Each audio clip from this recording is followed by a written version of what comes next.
ठाण्यातील किसननगर परिसरात घडलेल्या धक्कादायक प्रकारानं नागरिकांमध्ये मोठी खळबळ उडाली आहे। शहरातील किसननगर क्रमांक 3 मधील पंचशील इमारतीचा पहिल्या मजल्यावरील गॅलरीचा एक भाग अचानक कोसळला। सुदैवाने या दुर्घटनेत कोणतीही जीवितहानी झाली नाही। मात्र या घटनेमुळे संपूर्ण इमारतीतील रहिवाशांमध्ये भीतीचं वातावरण निर्माण झाले। ठाण्यातील किसननगर क्रमांक 3 मध्ये बुधवारी सकाळच्या सुमारास पंचशील इमारतीच्या पहिल्या मजल्यावरील गॅलरीचा एक भाग अचानक कोसळला। सकाळच्या सुमारास झालेल्या या घटनेनं नागरिकांमध्ये भीतीचं वातावरण पसरले। घटनेची माहिती मिळताच ठाणे महापालिका आपत्ती व्यवस्थापन दल, स्थानिक पोलीस आणि अग्निशमन दल तात्काळ घटनास्थळी दाखल झाले। इमारतीमध्ये राहणाऱ्या सुमारे 27 कुटुंबियांना सुरक्षित स्थळी हलवण्यात आले। सुदैवाने या दुर्घटनेत कोणीही जखमी झालं नाही। अनेक रहिवाशांचे संसारोपयोगी साहित्य आणि महत्त्वाच्या वस्तू इमारतीतच राहिल्यानं त्यांना मोठा मानसिक त्रास सहन करावा लागतोय। एकूणच किसननगर मधील पंचशील इमारतीमधील गॅलरीचा भाग कोसळल्यानं कोणतीही जीवितहानी झाली नसली तरी या घटनेनं ठाण्यातील जुनी, जीर्ण आणि धोकादायक इमारतींचा प्रश्न पुन्हा ऐरणीवर आलाय। रहिवाशांच्या सुरक्षिततेसाठी प्रशासनानं तात्काळ उपाययोजना करणं गरजेचं आहे। या ठिकाणी आहे आणि आता नुकताच पाऊस झालेला मोठ्या प्रमाणात आणि इमारतीची पडझड देखील व्हायला सुरुवात झालेली आहे। काय सांगाल? किसननगर विभागामध्ये आपल्याला माहिती आहे की सगळ्या 30-35 वर्ष जुन्या इमारती आहेत आणि आपली साईराची दुर्घटना, समोरच साईराज बिल्डिंग आहे, ती दुर्घटना घडल्यानंतर शिंदे साहेबांनी एवढ्या मोठ्या प्रमाणात आंदोलन उभा करून हे क्लस्टरचं निर्माण मंजूर करून घेतलेलं आहे। आणि म्हणून पाऊस आला की आम्हा लोकप्रतिनिधींच्या हातीत नेहमी धसका पडतो की रात्री बेरात्री फोन आल्यानंतर कुठे दुर्घटना तर घडली नाही। आणि मग अशा मध्ये दुर्घटना घडत असतात आणि सर्वसामान्य लोकांवर जी टांगती तलवार आहे ती परमनंटली कायमची दूर व्हावी ह्या दृष्टीवर आमच्या शिंदे साहेबांच्या माध्यमातून पूर्णपणे प्रयत्न होते आणि त्यामध्ये चांगल्या पद्धतीने यश आलेलं आहे। आपण बघताय की आता क्लस्टरच्या इमारती 30-35 माळ्याचं काम झालं, काही महिन्यामध्येच हे सगळे शिफ्टिंग सुरू होतील। परंतु दुर्दैवाने आज 10:30 वाजता पंचशील इमारतीची पॅराफिट वॉल कोसळली आणि सुदैवाने कुठलीही जीवितहानी झालेली नाही आहे। परंतु नक्कीच सर्वसामान्य कुटुंबातील लोकांना पुन्हा एकदा खर्चाचा बोजा त्यांच्या अंगावर पडतोय हे बघितल्यानंतर आम्हालाही वाईट वाटतं। आणि स्ट्रक्चरल ऑडिटचं काम आता सुरू झालेलं आहे आणि त्याचा रिपोर्ट उद्यापर्यंत येणं अपेक्षित आहे। आल्यानंतर रहिवाशांना कसा दिलासा द्यायचा त्या पद्धतीने सर्व लोकप्रतिनिधी, नगरसेवक मंडळी आम्ही सगळे इथे थांबलेलो आहोत।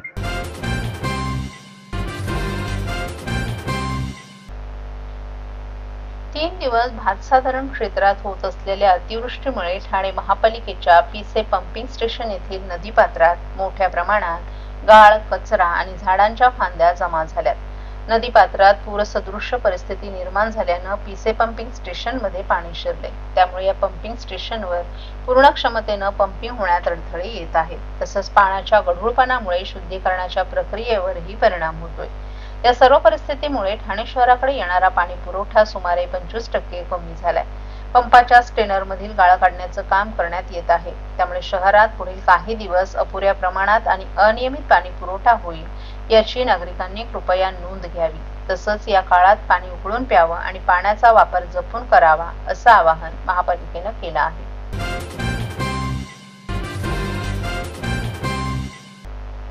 राष्ट्रीय आरोग्य अभियान अधिकारी आणि कर्मचाऱ्यांनी बेमुदत काम बंद आंदोलन सुरू केलं असून आज या आंदोलनाचा त्यांचा 4था दिवस आहे। पहिले 2 दिवस मुसळधार पावसानं ठाणे शहर ठप्प झालं होतं। परंतु आता पाऊस थांबला असला तरी राष्ट्रीय आरोग्य अभियान अधिकारी आणि कर्मचाऱ्यांचा संतापात अधिकच रोष निर्माण झालाय। मात्र या रोषात देखील माणुसकीचं दर्शन दिसलं आहे। आंदोलनाच्या ठिकाणी रुग्णांसाठी अनेकांनी स्वखुशीनं रक्तदान करून दाखवलं की संघर्ष फक्त हक्कांसाठी नाही तर कर्तव्य निभावण्यासाठीही असतो। जिल्हाधिकारी कार्यालय, जिल्हा परिषद प्रवेशद्वारानंतर आज सिव्हिल रुग्णालयात आंदोलन आणखी तीव्र झालं। आरोग्य सेवा विस्कळीत झाली असून यंत्रणा अक्षरशः गुडघ्यावर आली आहे। 2 दशकं साथीचे आजार, कोविड महामारी, दुर्गम भागातील आपत्कालीन सेवा अशा काळात प्राण पणाला लावणारे हे कर्मचारी आज स्वतःच्या न्यायासाठी रस्त्यावर लढत आहे। आम्ही जनतेच्या आरोग्याचा कणा आहोत, मग आम्हालाच न्याय का नाही असा जळजळीत सवाल त्यांनी केला आहे. शासन निर्णय दिनांक 14 मार्च 2024 नुसार समायोजन 67 वर्ग संवर्ग करण्यात यावे. परफॉर्मन्स रिपोर्ट नुसार 10% वेतनवाढ तात्काळ लागू करावी. 5 आणि 7 वर्ष पूर्ण झालेल्यांना लॉयल्टी बोनस द्यावा. EPF आणि ग्रॅच्युटी योजना 15,000 वरील मानधन घेणाऱ्या सर्वांना लागू करावी. 50 लाख अपघाती आणि 25 लाख नैसर्गिक मृत्यू विमा सेवा संरक्षण मिळावं, या आणि अशा अनेक मागण्यांसाठी हे आंदोलन करण्यात आले. पावसाचा धोका ओसरला असला तरी साथीचे आजार डोके वर काढतायत. रुग्णालयावर प्रचंड ताण आहे. अशा वेळी आरोग्य कर्मचारीच रस्त्यावर उतरावं लागत आहे. या आंदोलनावेळी मनीष खैरनार, प्रदीप पाटील, विनोद जोशी, रोशन पाटील, अर्चना शिंगावकर यांच्यासह मोठ्या संख्येनं कर्मचारी आणि अधिकारी ठाम उपस्थित होते. सर्व नागरिकांना आवाहन करण्यात येत आहे की सध्या डासांमार्फत पसरणाऱ्या डेंग्यू या आजाराचा प्रसार रोखण्यासाठी प्रत्येकाने पुढील प्रमाणे कार्यवाही करावी. डेंग्यू आजार एडिस इजिप्ती हा डास चावल्याने होतो. या डासांची पैदास साचलेल्या किंवा साचवलेल्या स्वच्छ पाण्यामध्ये होते. 8 दिवसांपेक्षा जास्त दिवस पाणी उघडे व साचून राहिल्यास त्यात डास अंडी घालतात. अंड्यांच्या अळ्या तयार होऊन पुढे डास तयार होतात. यासाठी आपल्या घरातील पाणी साठे, उदाहरणार्थ बॅरल्स, पिंपे, टाक्या, हौद, रांजणे इत्यादी दर आठवड्याला रिकामे करून घासून पुसून कोरडे करून पुन्हा भरावे. 1 दिवस कोरडा दिवस म्हणून पाळावा. पाणी साठ्यांना घट्ट झाकणे बसवावीत किंवा जुनी साडी, चादर, धोतर यांनी बांधून झाकून ठेवावीत, म्हणजे डास त्यात जाऊन अंडी घालणार नाहीत. घराच्या गच्चीवर, आजूबाजूला, अंगणात कोठेही पाणी साचू देऊ नये. भंगार सामान उघड्यावर टाकू नये. उदाहरणार्थ टायर्स, प्लास्टिक सामान, कुंड्या, टाकाऊ वस्तू इत्यादी. अशा सामानात पावसाचे पाणी साठून त्यात डेंग्यूच्या डासांची पैदास होते. घरातील कूलर्स, फ्रीजच्या पाठीमागील ट्रे हे देखील वेळोवेळी कोरडे करावेत. लक्षात ठेवा, नुसत्या फवारणीने डास घनता कमी होत नाही, तर त्यासाठी डास पैदास ठिकाणे नष्ट करणे ही आपल्या सर्वांची जबाबदारी आहे. कोणताही ताप अंगावर न काढता जवळच्या शासकीय रुग्णालयात मोफत औषधोपचार घ्या. अशा प्रकारे नागरिकांनी सहकार्य केल्यास डेंग्यूचा प्रसार रोखणे सहज शक्य आहे.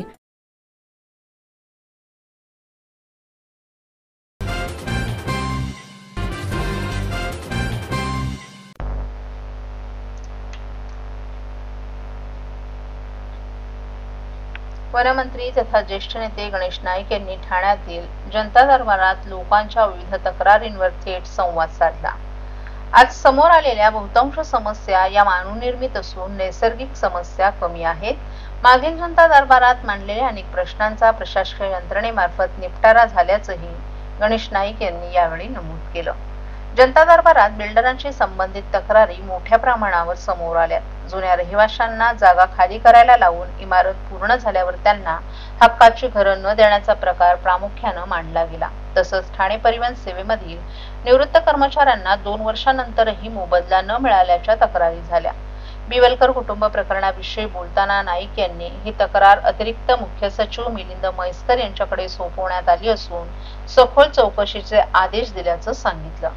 वन खात्यानं कुणालाही जमीन दिली नाही. विभाग सतर्क असून कुठल्याही परिस्थितीत वनक्षेत्र खासगीकरण होऊ देणार नसल्याचं त्यांनी स्पष्ट केलं. येऊर येथील अनधिकृत बांधकामांबाबत नाईक यांनी तो परिसर महापालिकेच्या अखत्यारीत येत असून जर वनक्षेत्रात बांधकाम झालं असेल तर त्वरित कारवाई केली जाईल असं सांगितलं.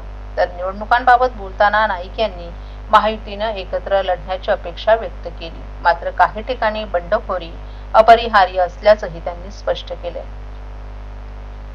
ते पहिला जनता दरबार झाला खारकर आलीमध्ये, दुसरा झाला काशीनाथ घाणेकर नाट्यगृहामध्ये आणि तिसरा रंगायतांमध्ये. आज लोक आपल्या समस्या घेऊन येत आहेत.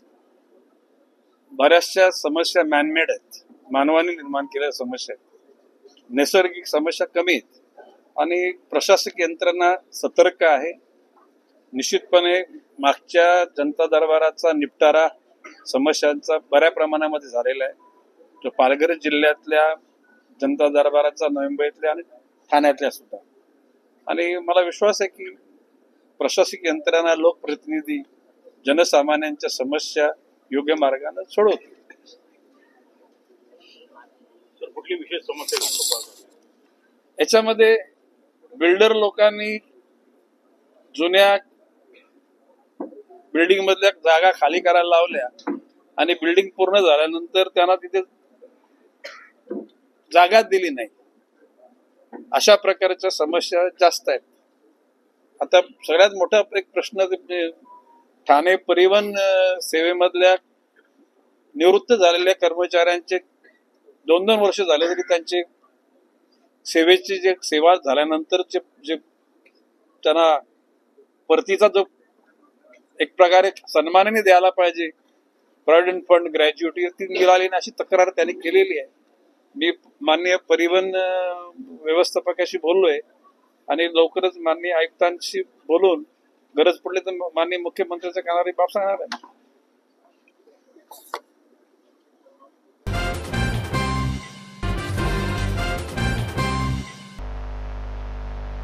कोविड काळामध्ये कार्यरत असणाऱ्या कर्मचाऱ्यांना कायमस्वरूपी करावं या मागणीकरिता माजी महापौर अशोक वैती, माजी नगरसेवक मनोज शिंदे, राजेंद्र साप्ते यांनी ठाणे महानगरपालिका आयुक्तांची भेट घेतली. यावेळी त्यांनी या मागण्यांसंदर्भात निवेदन दिलं.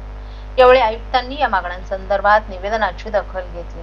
यावेळी आयुक्तांनी कर्मचाऱ्यांच्या कामाची पात्रता शहानिशा करून याबाबत निर्णय घेतला जाईल असं आश्वासन दिलं आहे. या आश्वासनानंतर माजी महापौर अशोक वैती आणि माजी नगरसेवक मनोज शिंदे यांनी संबंधित कर्मचाऱ्यांशीही संवाद साधला. तसंच याबाबत आयुक्तांनी दिलेल्या निर्णयाबाबत कर्मचाऱ्यांना देखील माहिती देण्यात आली. कंत्राटी त्यांच्या संदर्भात आज आयुक्तांची भेट घेतलेली आहे. सकारात्मक चर्चा देखील झालेली काय सांगणार? ह्या संदर्भातली कोविड मधली ज्यांनी काम केलेलं आहे त्या सर्व जे कर्मचारी आहेत त्यांनी शिंदे साहेबांची यांची भेट 14 ऑगस्ट रोजी झेंडावंदनच्या वेळी आपल्या तळावफळी शिवसेना शाखा ह्या ठिकाणी घेतलेली. त्यावेळी कमसे कम 350 ते 400 मुलं त्या ठिकाणी आली होती आणि त्यांनी शिंदे साहेबांना ह्या गोष्टी सर्व ज्या आता आपल्याला कर्मचारी असतील ते तुम्हाला बोलतील तुमच्याशी, पण ज्या सूचना केल्या होत्या त्याप्रमाणे शिंदे साहेबांनी सकाळी दुसऱ्या दिवशी आयुक्तांशी चर्चा केली की ह्या संदर्भातली जी कोविड काळामधली मुलं आहेत त्यांना कायमस्वरूपी आपल्या सेवेत कसं करता येईल, नियमाप्रमाणे ते करण्यात यावं. त्याच्यामध्ये अजूनही काही 3 मुद्दे आहेत. एक वयाची अटीचा असेल किंवा मग त्यांचा अनुभव असेल, तो अनुभव आहे, ह्या सर्व गोष्टी त्याच्यामध्ये अंतर्भाव करावे अशा प्रकारची शिंदे साहेबांनी सूचना दिली. आणि मला वाटतं गणपतीच्या आसपास त्या संदर्भातली एक बैठक शिंदे साहेब स्वतः आपले मुख्यमंत्री शिंदे साहेब हे घेतीलच. त्याचप्रमाणे जे कर्मचारी आहेत त्यांच्यातले 2-4 ते 5 कर्मचाऱ्यांशी बोलण्यासंदर्भात आयुक्तांनी देखील सकारात्मक भूमिका दिलेली आहे. पुढच्या आठवड्यात त्यांची देखील एक बैठक होईल आणि त्यांचे प्रश्न आहेत ते सोडवण्याच्या दृष्टीने नक्की प्रयत्न केले जातील. शिंदे साहेबांनी आपण पाहिलं असेल आम्ही कमी फिरत होतो कोविड काळामध्ये, पण शिंदे साहेब ह्यांना सर्वांना माहिती आहे की शिंदे साहेब मॅक्झिमम कोविड काळामध्ये सर्व हॉस्पिटल असतील सर्व विभागामध्ये फिरत होते आणि आपले ही मुलं देखील तशाच प्रकारे सर्व काम करत होती. त्यांना कुठेतरी आता एक आशेचा किरण आहे की ही जी भरती प्रक्रिया सुरू झालेली आहे याच्यामध्ये त्यांना जास्तीत जास्त आपल्या ह्या मुलांना कसं सेवेत कायम करता येईल ह्या दृष्टीने प्रयत्न सुरू आहे. आपल्याला ठाऊक असेल की ही मेगा भरती काढण्यासंदर्भात देखील माननीय एकनाथ शिंदे साहेबांनी आयुक्तांना आदेश दिले होते आणि तशा प्रकारची ही भरती आज निघालेली आहे. ह्याच्यामध्ये ठाणेकरांनी मॅक्झिमम सहभागी व्हावं. असं नको होता की आपले ठाणेकर बाजूला राहिले आणि इतर कोण त्या ठिकाणी भरतीमध्ये आले. इथं मुलं आहेतच पण इतरही काही जॉब आहेत त्याच्यामध्ये देखील त्यांनी भरतीमध्ये सहभागी व्हावं. तसं आपण मागच्या वेळी म्हटलं होतं की आम्ही 5 जण होतो, अजूनही काही आमचे सहकारी होते. गणेश उत्सवापूर्वी जे 2019च्या नंतर जे सेवानिवृत्त झाले कर्मचारी त्यांना 7व्या वेतन आयोगाचे 2 हप्ते मिळावे तशा प्रकारची देखील आम्ही मागणी केली होती आणि ते देखील हप्ते आज किंवा उद्यामध्ये सुरू होत आहेत. आणि एक चांगला गणेश उत्सवापूर्वी त्यांचं जे काही रक्कम आहे ती देखील मिळणार आहे. आणि गणेश उत्सवासाठी खर्चाची तात्पुरती तरतूद जी आहे ती देखील आपण करतोय. मासिक वेतन गणेश उत्सवापूर्वी देण्यात यावं अशा प्रकारची सूचना आहे. जे प्रत्येक महिन्याचं वेतन आहे ते गणेश उत्सवापूर्वी देण्यात यावं अशा प्रकारची देखील आपण त्या ठिकाणी सूचना केलेली आहे। जे वर्ग 4 आणि वर्ग 3 मधील जे पदोन्नतीचे कार्यवाही बाकी आहे ते तातडीने सुरू करा अशा प्रकारचे मनोज शिंदे साहेब असतील, विरजे वहिनी असतील, साप्ते असतील, आमच्या संगारे मॅडम यांनी आता आम्ही आयुक्तांशी चर्चा केली, पत्र देखील दिलेलं आहे की त्यांचं देखील ह्याच्यामध्ये समावेश करून घ्यावं। आणि जे सफाई कामगार आहेत ज्यांची शिक्षण अर्हता आहे त्याप्रमाणे त्यांना सेवेत समावेश करून घ्यावं। सेवेत सफाई कामगार म्हणून घेता येतं, पण त्यांची शैक्षणिक अर्हता असेल, तसं एखादा ग्रॅज्युएशन असेल तर त्याला लिपिक किंवा अजून काय ह्या संदर्भात देखील पदोन्नती संदर्भात देखील कार्यवाही करा अशा प्रकारे देखील आयुक्तांना आम्ही आजच्या चर्चेमध्ये सूचना केलेली आहे। आणि गणेश उत्सवापूर्वी जे आम्ही मागच्या वेळी शिंदे साहेबांनी आदेश दिले होते की गणेश उत्सवापूर्वी जे कर्मचाऱ्यांचं वेतन आहे त्याच्यानंतर त्यांचं 6वा 7वा वेतन आयोगाचा फरक आहे 2 हप्ते ते देखील देण्यासंदर्भात आदेश दिले होते। आणि तशा प्रकारची कार्यवाही 1-2 दिवसात आज आणि उद्यामध्ये बऱ्याच लोकांचा ह्याचा फायदा होऊ शकतो। जे काही आदेश दिले आहेत त्याचं पूर्तता होणार आहे।